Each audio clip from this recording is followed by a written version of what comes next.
Are cheap. अगर article एक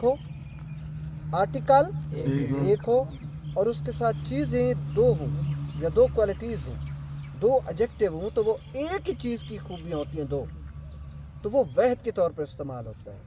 वो हो वहद के तौर पर इस्तेमाल होता है। A black and white TV is cheap. अगर आर्टिकल ए दो दफ़ा होता, यानी कि a black and a white TV, तो फिर ये जमा होता। आर्टिकल एक हो और उसके साथ दो एडजेक्टिव हों, यानी कि दो क्वालिटीज़ हों, तो वो वहद के तौर पर इस्तेमाल होता है। वो क्या इस्तेमाल होता है? तो आर की जगह क्या लगेगा? इज लगेगा। A black and white TV is cheap. Black and white TV सस्ता है। Cutting the grass a snake bit him. हाँ बच्चों, तवज्जो करें फिक्रे के। कटिंग द ग्रास, घास काटते हुए, अ स्नेक बिट हिम, एक सांप ने उसे काट लिया। अब ये फिक्रा जो है ये मुबहम है, ये पता नहीं चलता कि घास कौन काट रहा है। साहब जरा बंदा काट रहा है ना, लेकिन इस फिक्रे के मुताबिक नहीं पता लगता कि घास काटते हुए सांप ने उसे डस लिया कि घास कौन काट रहा था, सांप काट रहा था कि बंदा। साहब जरा बंदा काट रहा था। तो इसके दो तरीके हैं। अगर आईएनजी के साथ फिक्रा शुरू हो रहा है, जिसको हम प्रेजेंट पार्टिसिपल कहते हैं, प्रेजेंट पार्टिसिपल, अगर उसके साथ फिक्रा शुरू हो रहा हो तो शुरू में वाइल या एज लगता है, वाइल या एज लगता है, और उसके साथ वही सब्जेक्ट जो पहले से फिक्रे में मौजूद हो। और टेंस के मुताबिक अगर प्रेजेंट होगा तो इज आर एम, पास्ट होगा तो वाज वर, पास्ट होगा तो वाज वर। अब इसके दो तरीके, एक तो तरीका ये है कि एज लगा लो, क्या लगा लो? एज। अब सब्जेक्ट हमें इसी में तलाश करना है, तो हिम लगा हुआ है। हिम ऑब्जेक्टिव हालत है, ही की थर्ड पर्सन प्रोनाउन है, तो इसकी फाइली या सब्जेक्टिव या नॉमिनेटिव हालत जो है वो ही है। तो क्या बन गया? As he. यहां तक क्या हो गया? As he. आगे बिट सेकंड फॉर्म है, बाइट bit bitten, bite bit bitten. तो बिट सेकंड फॉर्म है तो पीछे वाज लगेगा, क्योंकि ही के साथ क्या लगता है? Was. As he was cutting the grass, as he was cutting the grass.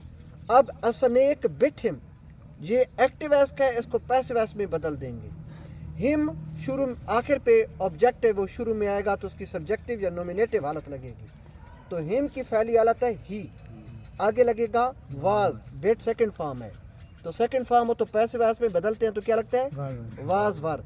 तो ही के साथ वाज, बिट की थर्ड फॉर्म लगेगी। ये अंग्रेजी का इनएविटेबल रूल है, अटल असूल है कि अंग्रेजी में पैसिव वॉइस में हमेशा वर्ब की थर्ड फॉर्म लगती है। तो बिट की third form bitten by a snake, cutting the grass he was bitten by a snake, या as he was cutting the grass he was bitten by a snake.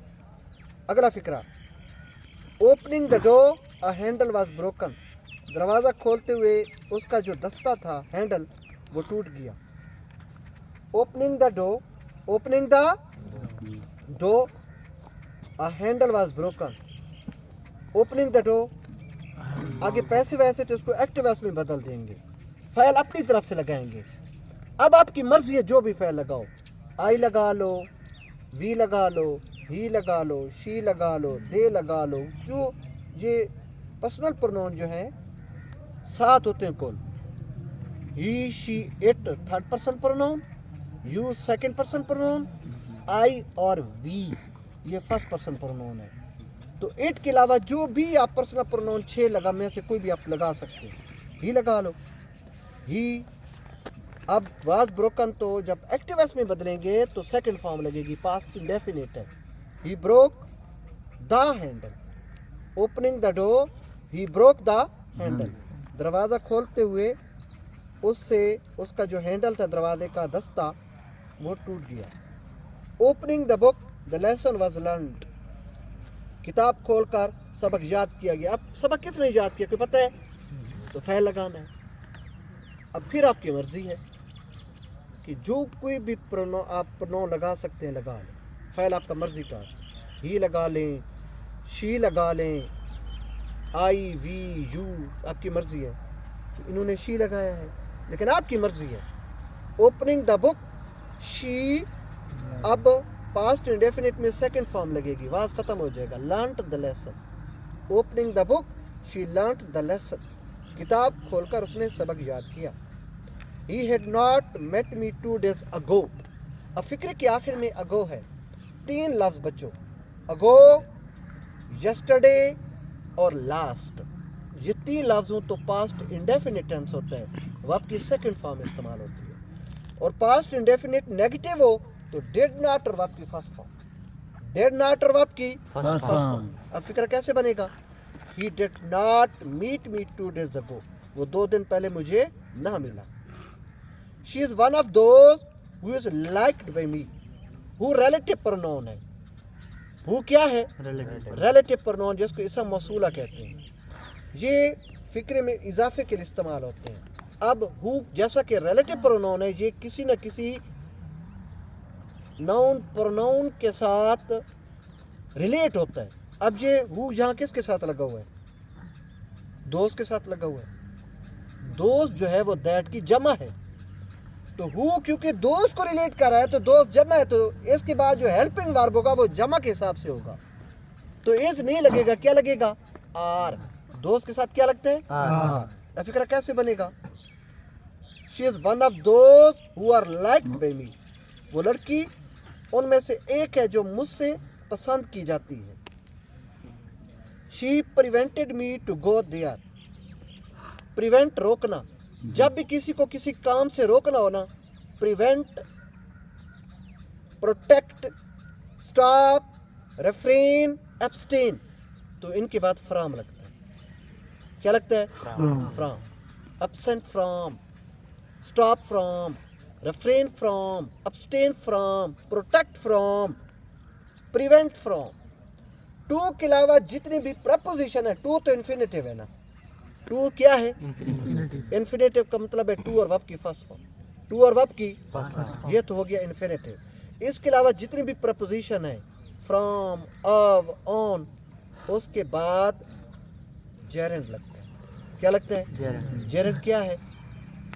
Verb और first की first form, verb और first की verb की first form के साथ ING, verb की first form के साथ आईएनजी। अब फिक्र कैसे बना?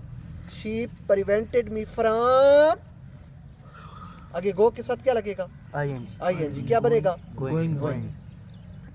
She prevented me from going there, उसने मुझे वहां जाने से रोका। He knows to swim, know, learn और teach, know, learn और teach। ये 3 वर्ब के बाद जो टू लगते हैं तो उससे पहले हॉ लगता है। जब ये 3 वर्ब लगेंगे ना, नो, लर्न और टीच, तो उसके बाद जब भी टू और वर्ब की फर्स्ट फॉर्म लगेगी तो टू से पहले हाउ लगेगा।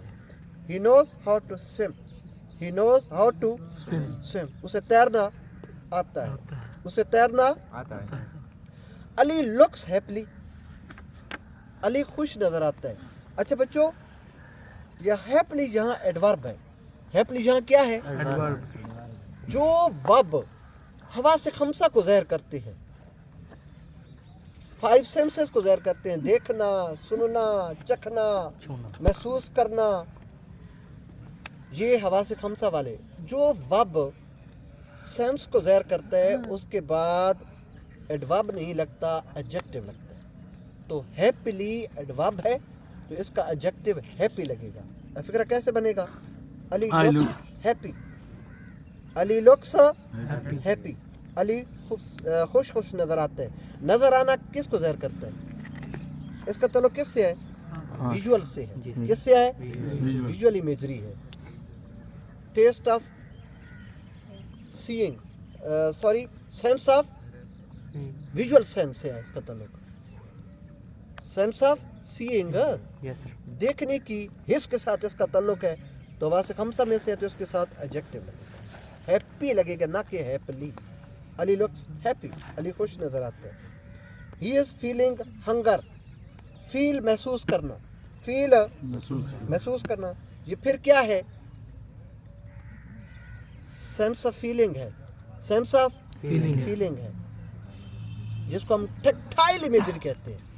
क्या कहते हैं? Tactile imagery. तो टेक्टाइल इमेजरी के बाद भी एडजेक्टिव लगता है। हंगर नाउन है, हंगर नाउन है, तो एडजेक्टिव क्या है? Hungary, Hungary. तो फील के बाद एडजेक्टिव लगेगा। He feels thirsty, he feels hungry. Understand? तो फील जो है ये सेंस है, ये क्या है? सेंस है, महसूस करना। Sense of touch, sense of touch है, महसूस करना।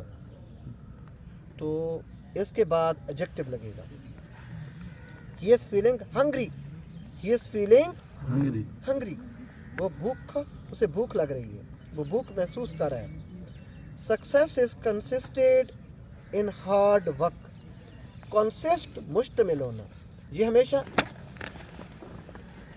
एक्टिव एस के तौर पर इस्तेमाल होता है। ड्रिक जिनके इसके साथ हेल्पिंग वर्ब नहीं लगता।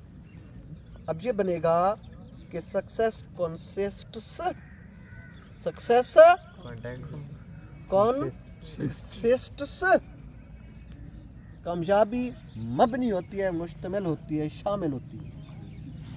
सक्सेस कंसिस्ट्स, अब कंसिस्ट के साथ एस क्यों लगा है? क्योंकि सक्सेस वाहिद है, सिंगुलर नाउन है। तो सिंगुलर नाउन के बाद वर्ब की फर्स्ट फॉर्म के साथ एस का इजाफा होता है, कंसिस्ट्स इन हार्ड वर्क। अब इन क्यों लगा? अब बच्चों एक होता है कंसिस्ट ऑफ और एक होता है कंसिस्ट इन। एक होता है कंसिस्ट ऑफ और एक कंसिस्ट इन। कंसिस्ट ऑफ शामिल होना ऐसी चीजों पर जो काउंटेबल हो, जो क्या हो? काउंटेबल हो, जिनको हम गिन सकें, शुमार कर सकें, और वो कंक्रीट नाउन हो। क्या हो? कंक्रीट जो मटीरियल नाउन हो। और कंसिस्ट इन शामिल होता है ऐसी चीजों पर मुश्तमिल जो मबनी होना, जिनको जो अनकाउंटेबल हो, जिनको हम ना गिन सके, जिनको हम ना गिन सके, जिन्हें गिना ना जा सकता, जो अब्स्ट्रैक्ट नाउन हो, जो क्या हो? अब कंसिस्ट इन हार्ड वर्क क्यों लगे? क्योंकि हार्ड वर्क जो मेहनत है ये अब्स्ट्रैक्ट नाउन है, अनकाउंटेबल है। मेहनत को हम गिन नहीं सकते, ये नाकाबिल शुमार है, अनकाउंटेबल है। इस वजह से आप क्या कैसे बनेगा? Success consists in hard work. मेहनत कामयाबी पर, कामयाबी जो है वो मेहनत पर मुश्तमिल होती है, मबनी है, शामिल है। She wants that I should help her. Want के बाद, वांट बच्चों एक ऐसा वर्ब है जो डायरेक्टली ऑब्जेक्ट लेता है, इसके बाद फैल नहीं लगता, दैट नहीं लगेगा। वांट डायरेक्ट ऑब्जेक्ट लेता है। वांट एक ऐसा वर्ब है जिसके बाद ऑब्जेक्ट लगता है और वो डायरेक्ट ऑब्जेक्ट लगता है, दैट नहीं लगेगा। तो दैट खत्म हो जाएगा तो आगे क्या बचेगा? आई। लेकिन आई वांट जो है वो एक्शन वर्ब है, स्ट्रॉन्ग वर्ब है, मीन वर्ब है। तो एक्शन वर्ब, स्ट्रॉन्ग वर्ब, जो मीन वर्ब के बाद ऑब्जेक्ट लगता है। प्रोनाउन की कौन सी हालत लगती है? ऑब्जेक्टिव, मफूली हालत लगती है। तो आई की मफूली हालत मी। और फिक्र कैसे बनेगा? She wants me to help her, should भी खत्म हो जाएगा। क्या हो जाएगा? खत्म हो जाएगा।